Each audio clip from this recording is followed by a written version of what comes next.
Thanks once again, ladies and gentlemen, for making your way to Just the Worst Movie Review Podcast. This is episode number 3 here. I'm your host, Bully Donnelly, who you can find at thisisinfamous.com as well as joeblow.com, and here, of course, at Just the Worst Podcast. And this week, joined from comingsoon.net, one of my good buddies from over time, Edward Douglas, who is going to talk to us here this week about a loaded slate of films that seem to be coming and hitting the theaters this weekend. So, Ed, thanks for joining me, man. Yeah, thanks for joining me, and also thanks for not letting me know the name of the podcast. So now I feel like awful. I was like, oh, it's just the worst podcast. Let's get Ed Douglas on it. Well, see, here's the thing. Like, I explain this every single week because everybody always goes, what's the name of the podcast? And I go, it's just the worst podcast. And they're like, well, thanks. And, the way it works is like everybody always lays claim to being like the best podcast, the most amazing podcast. So we'll just self-deprecate right out of the gate and start with low expectations. And, it's not like we're just taking people who don't know what we're talking about. You've been at this for how many years now? I've been writing reviews for 14 years. See? 14 years. Yeah. So yeah, no, I know. I definitely like that. I like that attitude. I mean, that's my attitude also. I don't ever claim to be the best of anything or the smartest of anything because I would just be shown up very quickly by someone who's better or smarter. So I agree with that sentiment. So. We're people who we know movies, we love movies, we enjoy talking about movies, and once again, as we review films, these are our opinions, these are what films did for us, and it's just part of the conversation. So regardless of whether we like or don't like a movie, we always encourage you, unless it's truly awful, to go see whatever it is that you like, and or whatever it is might float your boat, and make that judgment for yourself. So I think we can share those sentiments at least. So right out of the gate, like I said, a loaded week here. 4 major films, at least as far as major releases, hitting. Some rolling out a little bit slower. Wider release will come in subsequent weeks. But I think I wouldn't be doing my due diligence or my duty as a film lover and as a movie critic without starting with a brand new Steven Spielberg film. So let's get that one first up on the list, and that would be Bridge of Spies, a brand new film from Steven Spielberg that stars Tom Hanks, built around based on a true story, I guess. So built around real live events with James Donovan, a Brooklyn lawyer who is now an insurance salesman, essentially, who is brought into the mix to defend a Soviet spy during the course of the Cold War, taking place, I believe, around like 1963, 1964. And then once that situation is kind of resolved, moving on to negotiate a prisoner exchange, the Soviet spy for a captured American U-2 pilot who the Russians now hold, and trying to, once again, negotiate a prisoner exchange without the direct involvement and assistance of the American government. So that's kind of the synopsis right there. This is Tom Hanks, I believe, 4th film working with Spielberg. And Ed, what was your take on this film, I guess, upon seeing it? Let's see. Well, I saw it. It was part of the New York Film Festival, and it was a sort of strange thing because it was such a big, high-profile movie, but it was just kind of playing as part of the festival without, like, being an opening night or a closing night. It was really a very odd kind of thing, and they kind of just, there was no press conference or anything. They just kind of showed the movie at a theater in Times Square, and all the critics came and saw it. I mean, I generally liked it. I mean, I think, I don't know. I haven't hated any of Spielberg and Hanks' previous movies, even The Terminal, which is sort of a very different kind of like almost a romantic comedy. I thought the movie was good. I think that there's aspect to it I really like, which I think is the historical aspect. I think Steven Spielberg is really good at. Tom Hanks is really knowledgeable. He studies history as well, so he's really knowledgeable about that. And I thought it looked great. I think it's beautiful visually, like as has been most of Spielberg's movies, especially recently. He's, worked with Janusz Kaminski and beautiful movie. There were just things about the movie that sort of like felt like a little off. Like it was a little slow. It didn't really. The story itself did not really jump out at me. It didn't seem like something which needed to be a motion picture. But I mean, generally, I mean, as a fan of the two of them, the joint thought was okay. I mean, I've seen worse, I guess. But if that's a recommendation or not, I've seen worse movies in this genre, so I don't know. But it's kind of okay. It was a good movie that I think is entertaining. It's not a must see in my opinion, or even theatrically, even though it does look lovely. Yeah, it's very hard to look at a Spielberg film and say like it's bad. Right. You can never look at a Spielberg film and be like, well, that's a bad film. I mean, with the exception of maybe like Kingdom of the Crystal Skull, which even then it's not poorly made.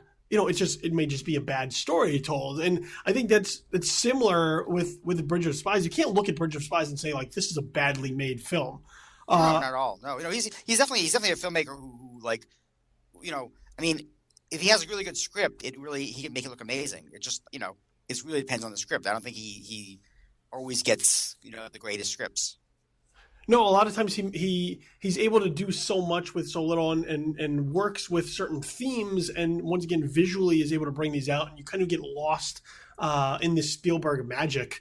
And there are moments in Bridge of Spies that I think are at play with that, where he kind of works those moments, these very kind of intimate interactions, like when he's just talking to the Soviet spy Rudolph Abel, who's played by Mark Rylance, and they're just having kind of these interactions on a very small scale, not even necessarily talking about whether or not he's truly a Soviet spy or trying to form this defense, but just kind of the human the talking to him as humans, bringing him down to this very basic level, exposing their humanity. And that's where I think, somebody like Hank shines in those moments, especially working in under Spielberg, because that's where Hanks is very good, very just showing the vulnerabilities of these characters, and also kind of showing the principles, the principles that they stand on.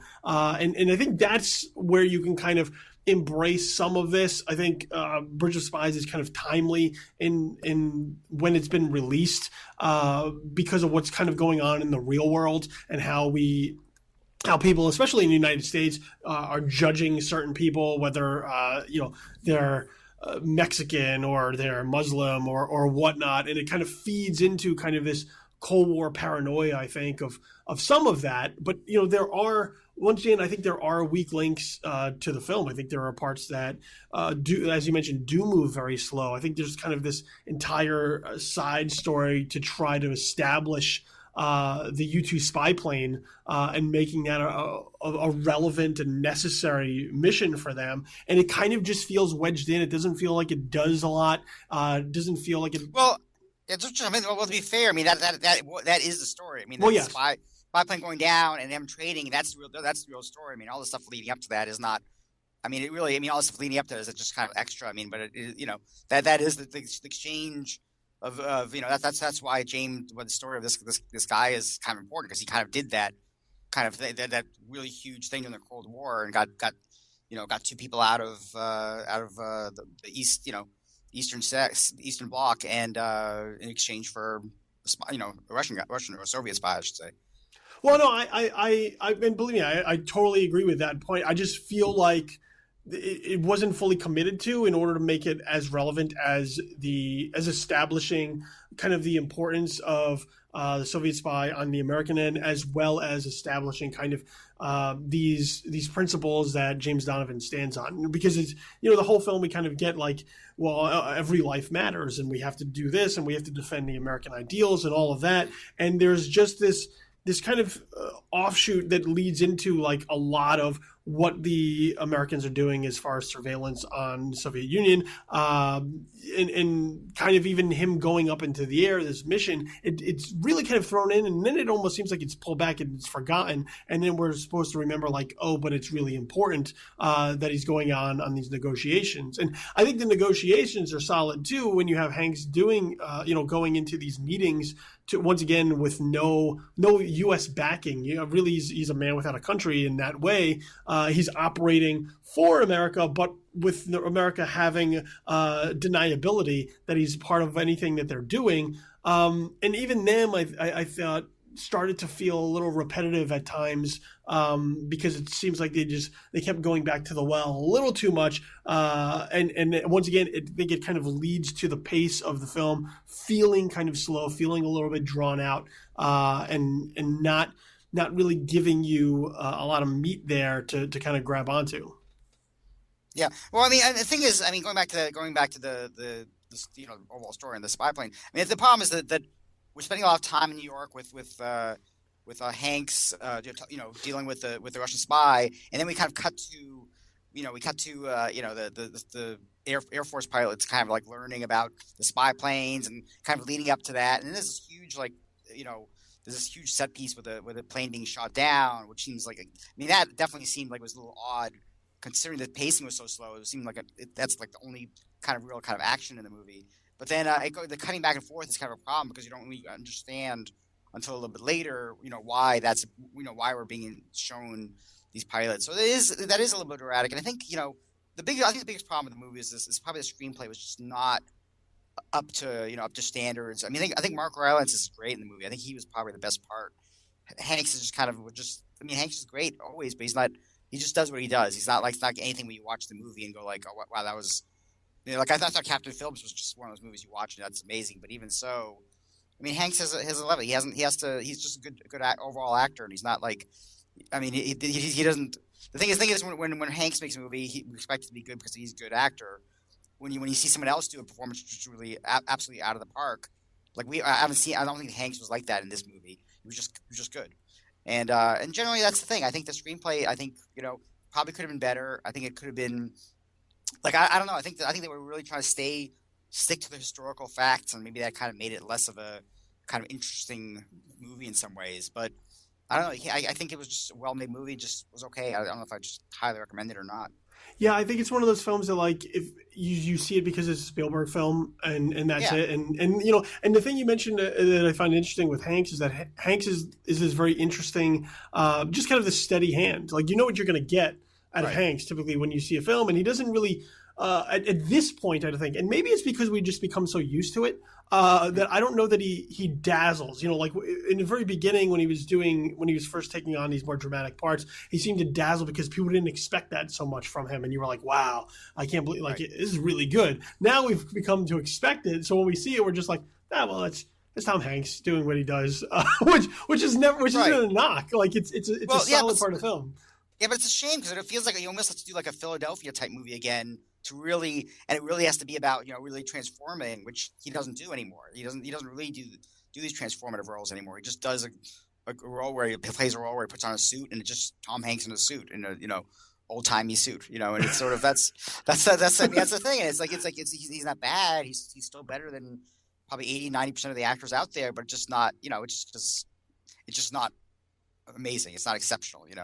Yeah, I think Rylance did stand out for me. I would agree with you. The script, I think it at times starts to become a little too preachy.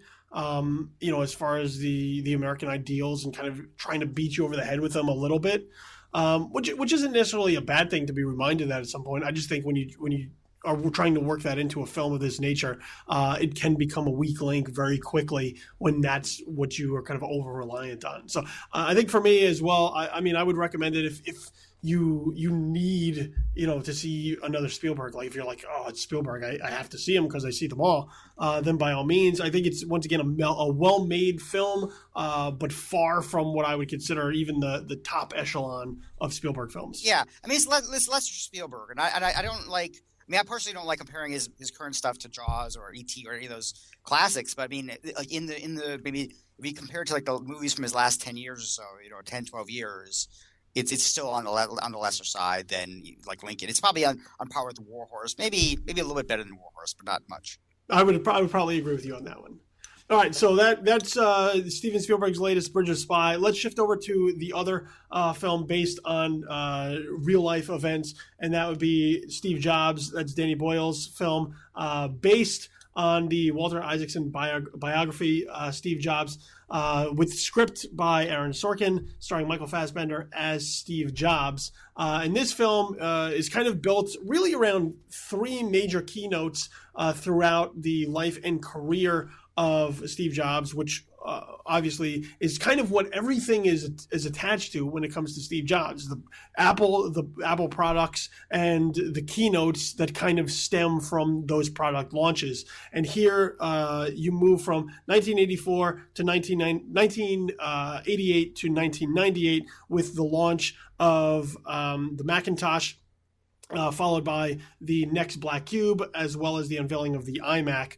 And once again, everything kind of revolves around these three events, not necessarily the keynotes themselves, but the interactions that seem to take place surrounding those particular events. It is circular in nature because every single time out, he seems to interact with the same people. So you have Joanna Hoffman, played by Kate Winslet, Seth Rogen as Steve Wozniak, Jeff Daniels as John Scully, his baby mama, I guess, Catherine Waterston playing Chris Ann Brennan, and Andy Hertzfeld, who is also a member of the Mac team, played by Michael Stuhlbarg. So you have, once again, these interactions that once again continue to repeat, and that's kind of how they show the passage of time, as well as the growth of these characters and how their relationships change.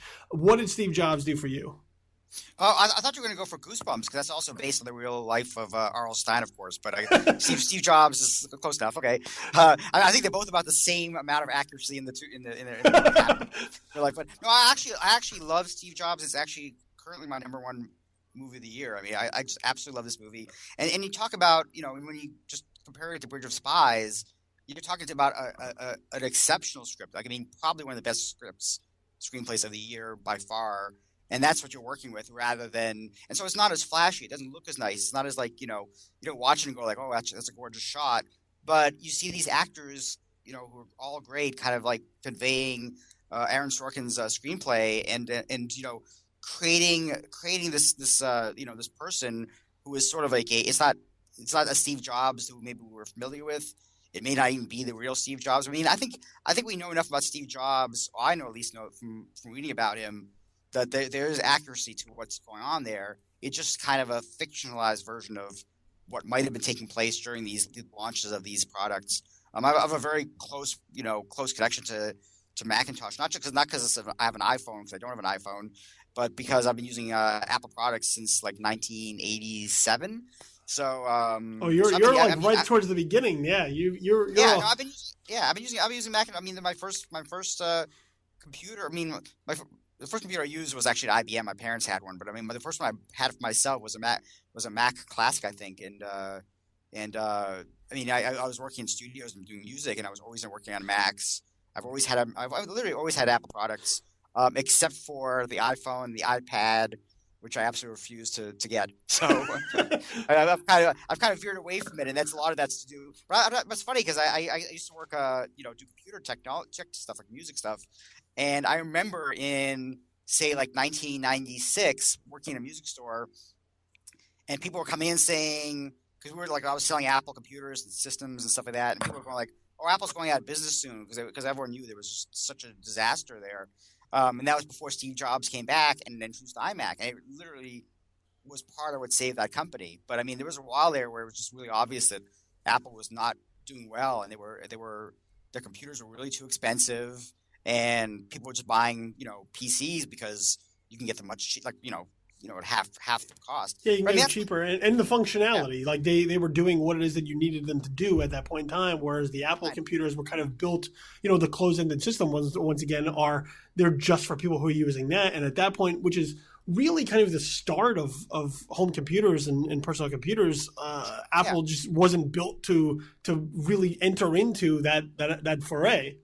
Well, see, the reason why I always liked Apple and Apple computers is because you knew what you were getting. Whenever you buy a PC from anyone, from Dell or any of these place companies, there would be all sorts of different components which weren't by the same company. And they were putting them together, and you never knew. So as soon as you had a problem, it was sort of like, you got to figure out where the problem lies. And it could be it could be anywhere of these components. With the Apple, it was all made by Apple. It was all, every computer was exactly the same. Which I guess in some ways, I mean that's. And the thing is, these days, everyone loves it. iPhones, iPads, the whole thing. It's like it's the norm. But going back to the movie, because I kind of decided it. But I mean, I think having that kind of knowledge and having that kind of experience with them, it really kind of added to my enjoyment of the movie. Because I see this, and there were things like I didn't know some of the behind the scenes of what was going on. And that kind of really added to my enjoyment. But I just thought it was very well done. I mean, it was more like it could have been a stage play and been like the best stage play ever. But I mean, the fact that it was filmed as a movie and kept me invested for 2 hours, it really, again, I gave it a 10 out of 10. I gotta say, it was my favorite movie of the year. I think it's a masterpiece, and I have no qualms about it. See, I would absolutely agree with you because when I was watching it, I mean, look, the performances are top notch from start to finish, top to bottom. There's no performance that you watch where you're like, well, that didn't work. I mean, even somebody like Right. Seth Rogen, who you're used to kind of just seeing play goofy comedic kind of roles, really takes the ball here and embraces kind of the seriousness of Wozniak and the emotion that kind of goes in with this guy who co-founded Apple, was right there with Steve Jobs at the beginning, and never gets anywhere near the level of credit for kind of the rise of Apple that is always laid upon Steve Jobs.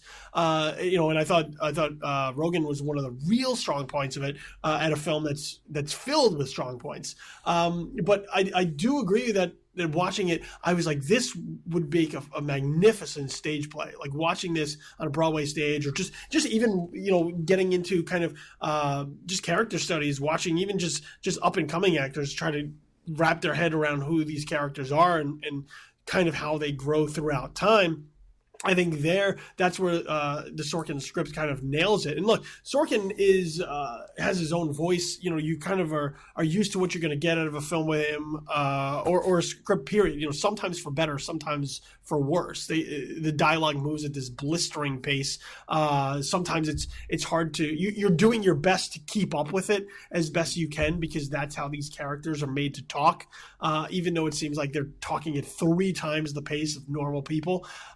But that's because there's so much that gets packed into these scripts that when you have you have something like The Social Network, which moves along at the same kind of pace, obviously moves in a more linear story, but once again kind of feeds off that material and dives into it without ever trying to dumb it down. I want to jump in for a second because you say that people don't talk at that pace, and I disagree because I think people do talk at that pace. It's just that we're not used to people in movies or television talking that pace, and that I think is. Well, I would concede that point to you there. That's more. I think it's more accurate. I think it's more accurate for when people have conversations. They're just trying to get in. You're trying to get your point across. And get as much information to the other person and back and forth. And I think that's really well conveyed. I mean, I think it's. I mean, there's certain aspects of his screenplay which is very like he has great like these one-liner type things, these great analogies and stuff like that. But I think with the level of intelligence of the characters being portrayed, I think it felt realistic, even though it's obviously a Sorkin screenplay.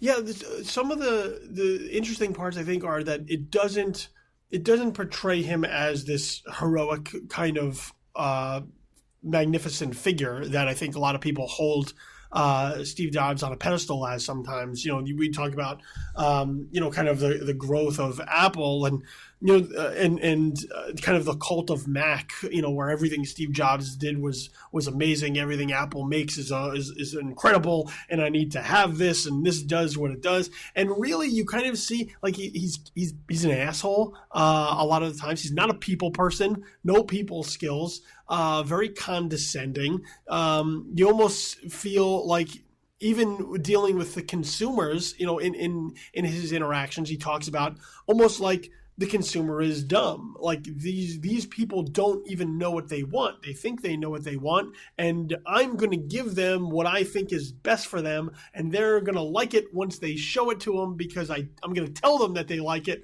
and that's going to be the end of it. And you watch it, and you're just like, man, fuck you, Apple, like for a little bit, because as somebody who has an iPhone, like I'm recording this podcast with you on my iMac. I have a MacBook Air next to me. I do have an iPad across the room. So you see Right. kind of. But also that's something to remember. Remember that changed after 1998, 90. That changed because of Steve Jobs, and that was the thing. And that's why people, have that respect for him. But I mean, I saw this Alex Gibney doc. I don't know if you've seen it yet, but the Alex Gibney doc it's really like just kind of veering towards the negative, and it really, seeing that before seeing this movie kind of like really put me in the right mindset to really understand that he's not this. He's a very clever, intelligent guy who can as you say, play the orchestra and get people to do what he needs to do. But yeah, he's not a a saint or anything like that, or he's not Gandhi or anything like that. No, but some people hold it. And I had this conversation with a friend after seeing the film, who once again is somebody who kind of subscribes to the cult of Mac. Like they're all about Mac, they're all about Steve Jobs, and you have those interactions you brought up where he talks about he plays the orchestra, and this real intense conversation he has with Rogan as Wozniak, where Wozniak's like, what do you do? Like, what is it that you do? You don't code. You're not an engineer. You don't build anything. And really, I think that it fed into, or kind of informed a little bit more about my ideas of who Steve Jobs was. It's kind of like, yeah, there is actually this very real cult mentality that it kind of exists around him a little bit, where he is kind of seen as this visionary. He is kind of seen as this guy who had these wild ideas, but the only thing that really separates him from like us is that he actually had people that he was able to convince that he could do these things, and then a company to back it. Like I said, like if we were like, hey, what if let's somebody go out and make me militarized unicorns, and people were like, I don't know that you could do that. They'd be like, no, okay, I won't. But he was like, go make me militarized unicorns. And then the company was like, he's like, no, you go do it, God damn it. Yeah. Well, not just that, but I mean, he's very convincing. He's very, yes. I mean, he has, even though he's not the most charming person as far as a people person, I mean, he's able to convince people, and it's part of it. I mean, he does. You can see that he kind of just drives people to do their best work, which is quite an achievement in itself. But I mean, there's also that whole thing about the what do they call it? The reality. They call it. They mentioned in the Steve Jobs doc too. The reality distortion, where he kind of doesn't really, he's able to convince people to do stuff, and also able to convince people that something might have happened differently than they remember. And he like the reality distortion is what they call it, and it's just that he has that ability, which is also kind of what helps him get people to do what he needs them to do. Yeah, there is a lot of complexity to the character. I think Fassbender is able to tap into that once again using Sorkin's script, and I like the fact that there is warts and all in this portrayal of him. Kind of shows the positive, the negative, shows him as being this shitty father, and then kind of trying to do right by that later in his life. And that's the point. That's the Jobs that I think people know a little bit more, kind of the Jobs that came out, who did create the iMac, who did help foster along the iPod and all these other products that we have now. The black turtleneck kind of soft-spoken guy. I think that's the one that people always say, like, oh, well, that's Steve Jobs. That's the good one. And this one isn't afraid to kind of get his hands dirty. That's the guy. Yeah, but that's the guy you see on stage, though. Yes. That's also another thing which he's able to do. He's able to kind of put aside the I mean, again. I mean, that's the problem. There isn't as much footage of him off. We've only seen the footage of him doing these demonstrations, which is basically him in the persona which he wants to put across to sell, basically. So there's that. But I mean, you have to see that Alex Gibney doc, because it really kind of shows other sides of him and talks with some of the other people.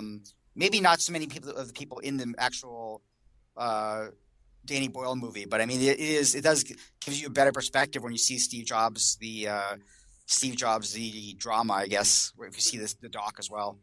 I'll have to check that out. And the other part I dug Boyle's choice to kind of shoot each time period differently and give it their own unique look. So 1984, I believe he shot in like 16 millimeter, and then 88 he shot in 35, and then digital for the 98 thing. And it made me kind of look back at like films that I saw from like when I was a kid, like around 1984, 1985, and how they looked, and kind of missed them a little bit. Like, I missed that not fully HD kind of fuzzy look to them, kind of this washed out look that we used to have. And I think that was one of the best choices that Boyle made. Other than that, it didn't really feel like a Danny Boyle film to me. It felt just more like him executing the Sorkin script and getting these fantastic performances. But once again, like as you mentioned, visually, I don't think there's a lot to it. But performance-wise, I think that's really the core of what makes the film really really great. Yeah, I agree. Yeah. All right, so two positive recommendations there for Steve Jobs film. Now I guess we can move into the other biographical film of some sort, and that would be Rob Letterman's Goosebumps film. Very, very fictionally, loosely based on the life of R.L. Stine, the author of Goosebumps. The Goosebumps series, I guess. So here in this particular film, you have this very small town out in the middle of nowhere where R.L. Stine supposedly lives, and the creations of his Goosebumps books, the transcripts, are locked away where the creatures that he came up with have been now hidden. And through, of course, some type of folly, through people who don't know any better, they are unleashed upon this small town, and bedlam and mayhem and chaos reign supreme as they try to reel back in all of these Goosebumps characters from destroying like the middle of nowhere Delaware or whatever it is. Jack Black plays R.L. Stine. And then you have this cast of kind of young actors and actresses playing these kids and kind of seeing these things through their eyes. I actually really surprisingly like this film a great deal. If I was 7 years old, I would watch the shit out of this movie. This reminded me kind of a film that I would have grown up with, films that I don't think they make as much anymore, kind of kids films with a little bit of edge to them as far as horror-wise. That do have the ability to, I think, scare them a little bit. It does have some semblances of Jumanji in it. I think it's a better film than Jumanji, but it also reminded me somewhat of like Gremlins, where once again you kind of have these things on the loose that everybody kind of has the band together in order to try and stop. So in that respect, there was sort of a nostalgic feel to Goosebumps for me, even though it's a brand new film. It felt like a film that I'd seen many times over. And if I was a kid right now, I think it was great. And even as an adult, having watched these movies as a kid, I think it does its job. Oh, you want me to say something? No, go right ahead.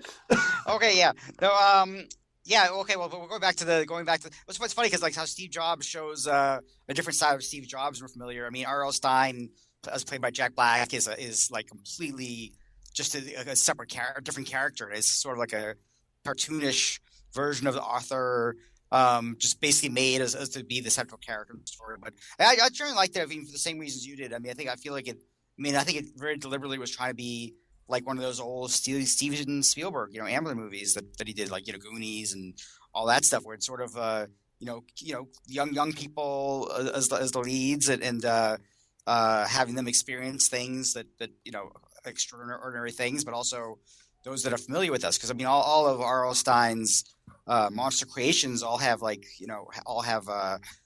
influences from real life monster movies. So there's like a Blob, there's like a Wolfman, there's a Abominable Snowman. There's a lot of things that are very. I mean, it's not like even Slappy, which is like the big the main villain, I guess, who's also voiced by Jack Black.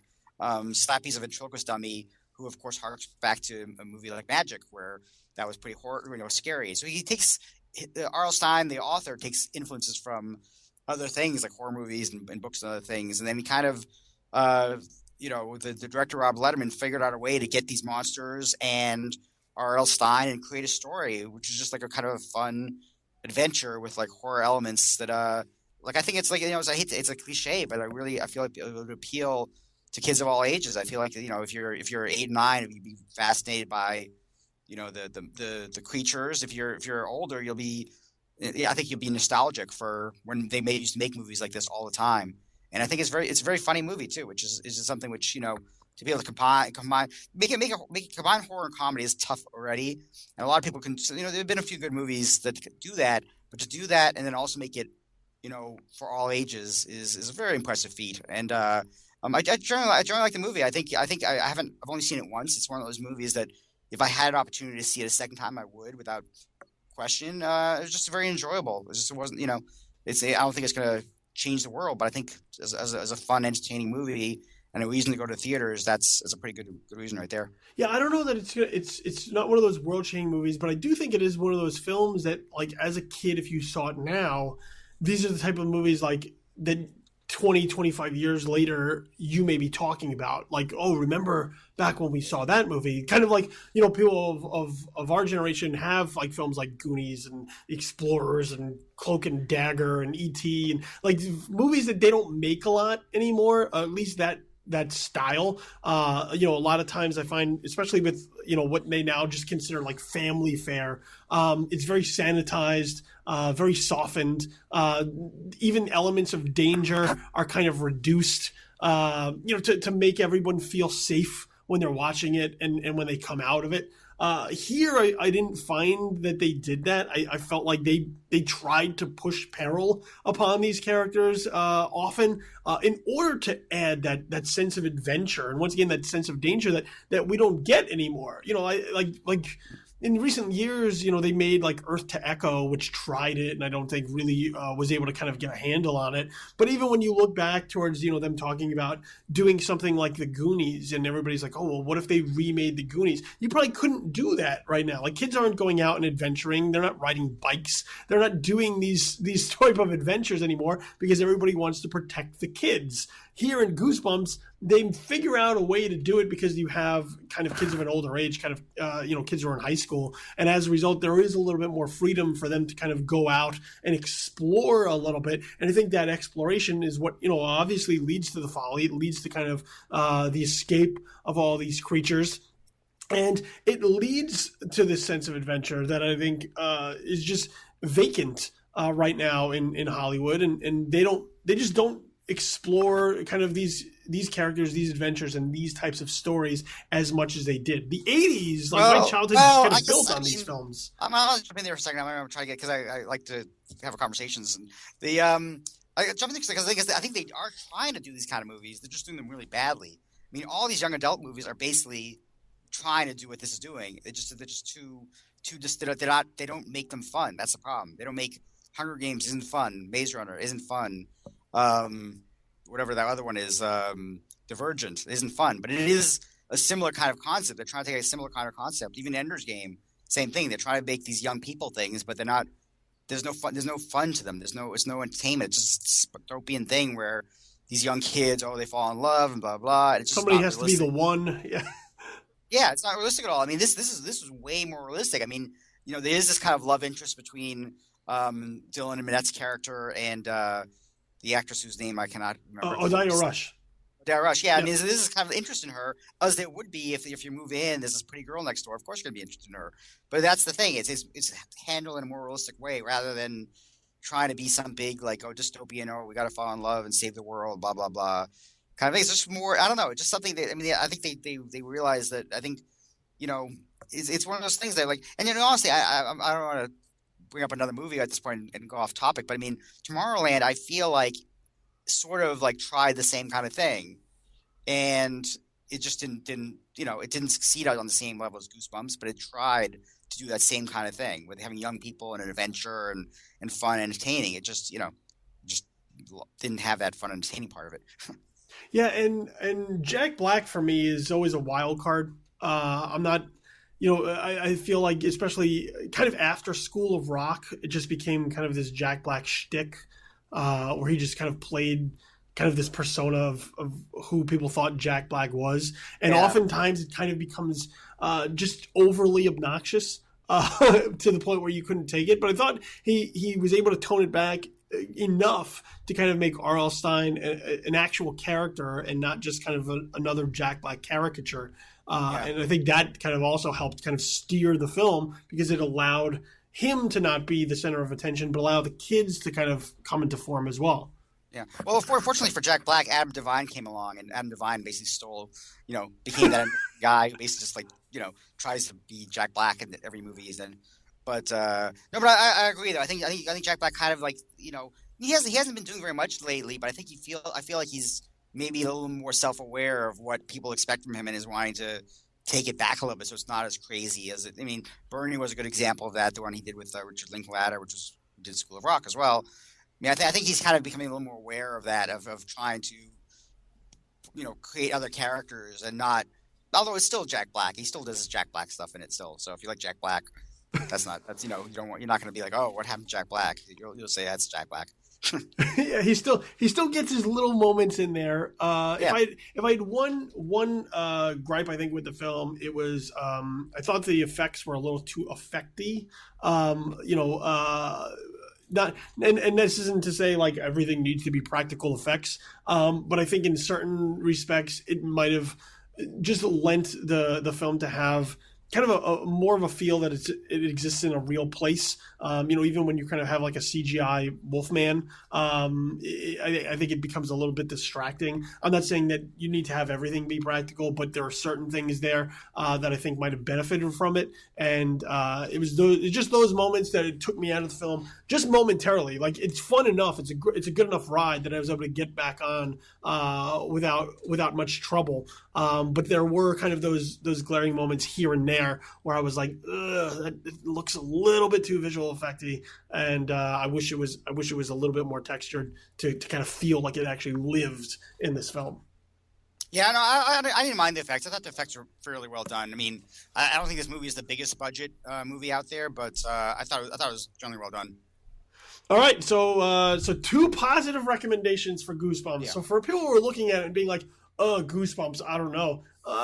Surprisingly, it is a fun time at the movies. So two thumbs up here for not to steal from anybody's copyright. Two positive recommendations Yeah. for Goosebumps, and that would bring us to our last film, which is Guillermo del Toro's gothic romance horror Crimson Peak, which stars Mia Wasikowska. Well, Wasikowska.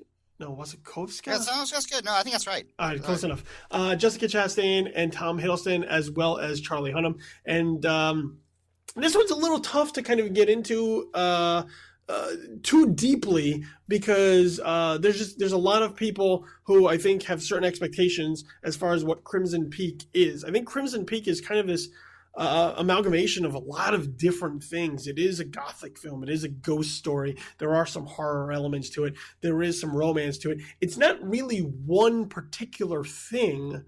And I think that kind of goes against certain people's expectations. I think some people are expecting just a straight on horror film, maybe from Del Toro this time, and it's not really that. Instead, it's a period piece, kind of about this young author named Edith Cushing, who falls in love with this mysterious foreigner, Sir Thomas Sharp, played by Tom Hiddleston, his accompanying sister, Jessica Chastain, who plays Lady Lucy, and kind of the mystery about who they are and where they come from and what their motives are with this relationship, dealing with Mia Wasikowska's character, Edith, and how that kind of develops and what we learn and so on and so forth. Crimson Peak, I'm not always the biggest Del Toro fan. I think visually Del Toro does some amazing things. I think a lot of times his films leave a lot to be desired as far as story is concerned. But I actually found myself surprisingly getting into Crimson Peak a little bit slowly. It is kind of a slow build, but I think once it kind of got going, I was along with it for a while until it sort of fell apart a little bit towards the end. What was your feelings on Crimson Peak?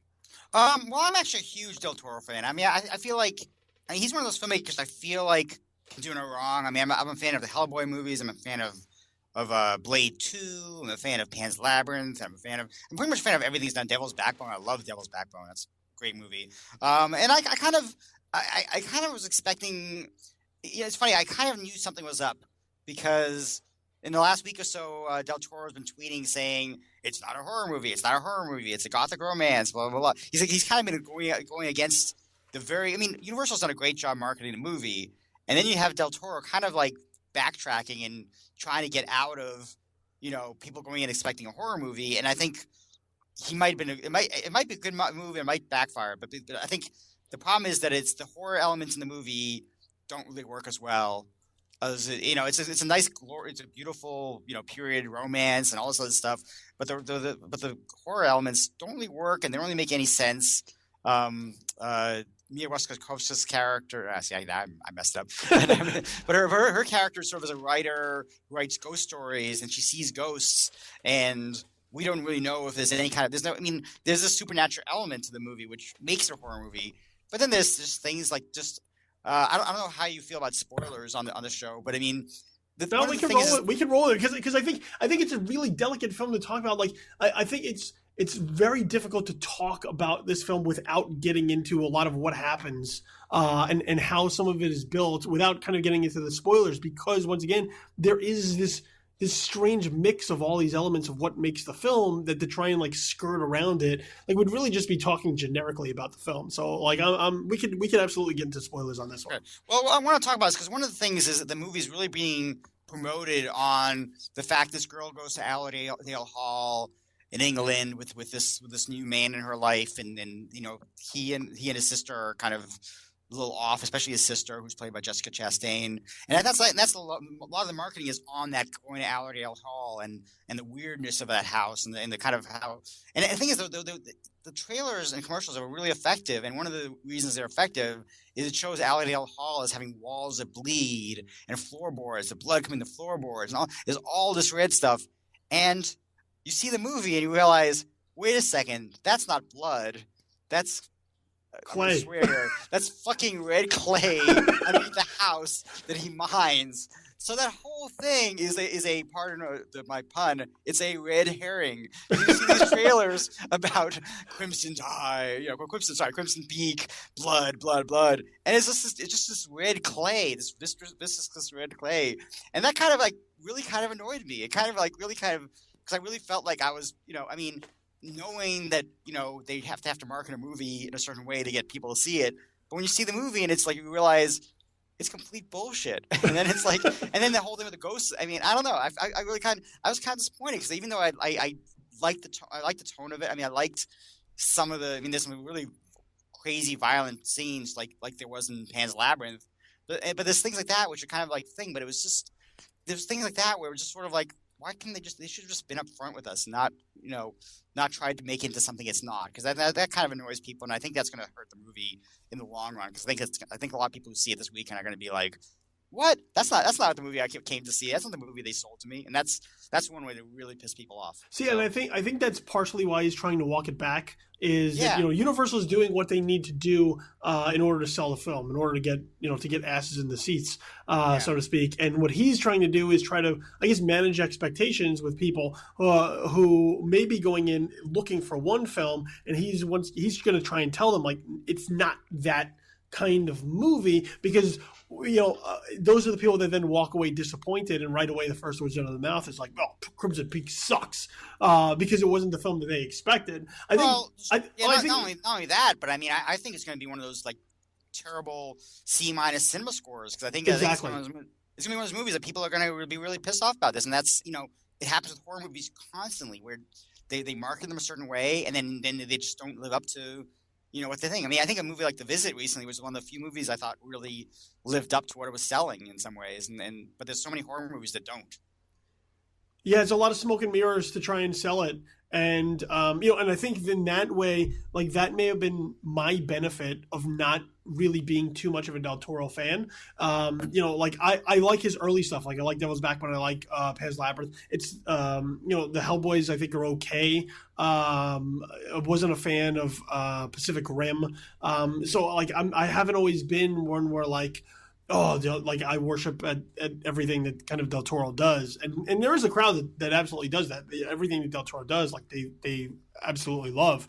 And I think as a result, there was sort of a detachment with me from Crimson Peak where I wasn't kind of looking at it like, oh my God, Del Toro, and then like I'm just consuming every little bit that was coming up. So going in, I didn't really know too much about it, so I didn't really have too many expectations. I kind of had this idea that it was a horror because that's, once again, the marketing seems to feed into that, but as it kind of plays out, I think I was kind of disarmed of that, and I was willing to see how it went. Like it does begin very slow. When I started watching it, and it is kind of this period piece, the first thing that kind of started coming to my mind is like, oh fuck, it's going to be like one of those Jane Austen kind of movies. And I was Remind me of remember that movie, The Woman in Black, from not too long ago? Yes. Yeah, that's the kind of place where the movie's at. That's kind of where the tone, the look and tone is like The Woman in Black, kind of. Yeah, it's similar to that, and then I mean, look, the story. Once you kind of see how the story is moving, it does. I mean, it's reminiscent of many other tales. It's much more of a mystery. There are certain elements that I think he kind of brings in, like he has this kind of nod to like Sir Doyle, and as a detective, and using kind of Charlie Hunnam in that role as kind of being this optometrist, this doctor who's like he's detecting what's really going on, and kind of. I thought Charlie Hunnam was really badly cast. I thought he was the worst casting in that role I've seen. I mean, of all the cast, I didn't think Charlie Hunnam was good at all in that role. Well, that's his that's being loyal to his Pacific Rim kind of history with him but there. Yeah, but I don't think it's like I don't think it was good casting. I mean Jessica Chastain was great casting. I think she really pulled it off. I think the other two, Mia and Tom Hiddleston, were also good. But one thing is also this movie is reminding me of. Sorry to cut you off there, but I mean one of the things that reminded me more of some of the movies Guillermo's produced. Like he produced like Alone in the Dark, and he produced Mama. It seemed like it was more in the vein of those movies. But it wasn't as good as like The Orphanage and stuff like that. It was sort of, a nice looking movie is good, but I feel like it was kind of almost retreading stuff he's already covered before in movies he's produced or co-written and things like that. And I feel like I think there was sort of, I don't know. I mean, I still liked it, but I just didn't love it. And I usually love his movies, so. For me, that's kind of disappointing, and also that horrible red clay thing really pissed me off too. See, I can't get past the clay. You can't get past it. You're like, it's clay. And he mentioned the red clay. I was just like, oh fuck, are you kidding me? See, like Chastain, I really like it, and I think it's a nice juicy role, and it plays kind of against what we've seen from Chastain again. And once again, I don't want to give away too much of the mystery there as far as her true. Our true motives, but there is kind of this juiciness to her there that you know that there's something off, that there's something just not right with this character, and she plays it enough where you're like, I really want to know, like, when am I going to know? And Hiddleston, I think, works well there because he's so charming, he's so likable, even as Loki. He's still charming and likable. Like people love Loki in the Marvel Cinematic Universe just because of the personality that Hiddleston brings to him. And I think he brings that here while also kind of keeping these layers of secrecy to him. Who is this guy? What does he really want? Why is there this questioning of this guy who seems perfectly nice on the outside, but clearly there's something else going on in his mind. So I think those elements kind of work with it. The third act to me, I think, kind of fell apart. I think that to me was the weakest part of Del Toro's film here. Is kind of it just devolves into kind of this battle sequence a little bit, kind of this fight and this chase that didn't really seem consistent with the rest of the film. And as you mentioned too, you brought up kind of the supernatural elements of it. I think the ghost part of it is really just kind of just a byproduct of what he wanted in this film. It doesn't really serve any greater purpose as far as the underlying story, the main story that he's trying to tell. It's much more kind of this like a Twilight Zone kind of mystery story a little bit than once again the horror that everybody's kind of selling. So for me, not being so attached to the idea of the horror, I think the film played a little bit better for me than perhaps it did for you. But by no means should anyone go into this movie expecting like a straight scare horror film. That's not there. But the thing is that's the thing. The trailers are so horrifying. I mean, when I first saw the footage from this at I think it's CinemaCon or Comic-Con, I thought I was like, this is really scary. I mean, it's like I was really creeped out by it. But yeah, I mean, the only thing I could say is if women like Tom Hiddleston, they get to see his butt in the movie, and as they do, will when if High Rise ever comes out. So there's that for them. But yeah, this movie was pretty forgettable, and I'm not going to rush out to see it again or get the Blu-ray. I mean, if I see it, I'll watch it, but it's not like I'm not in any kind of hurry. So. All right, so we're split on Crimson Peak. I think if you could cast aside the idea that this is a horror film, that there is something enjoyable there. It is a bit of a surprise. And on the other hand, just can't get past that red fucking clay. So no, it's not. I think they should have just called it Crimson Clay because that would have been at least then I wouldn't have been so pissed off about when I found out. that was the case.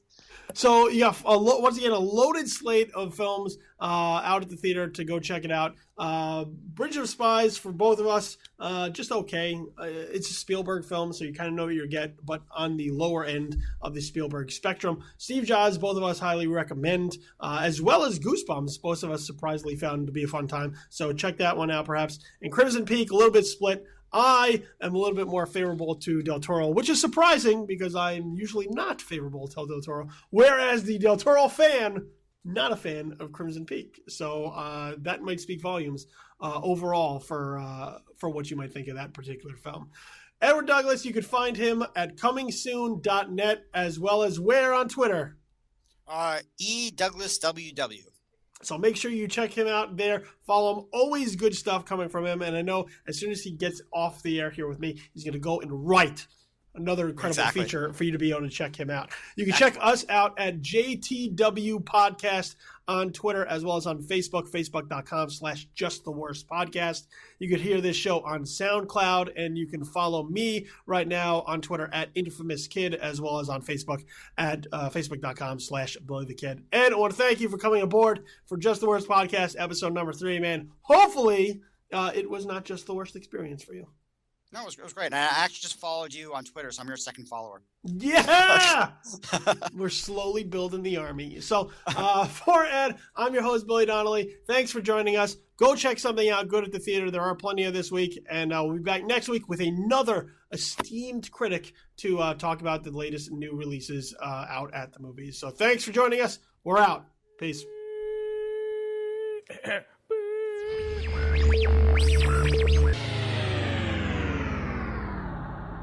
Just the Worst Movie Review Podcast, episode number 3, has been a presentation of Just the Worst Podcast Media.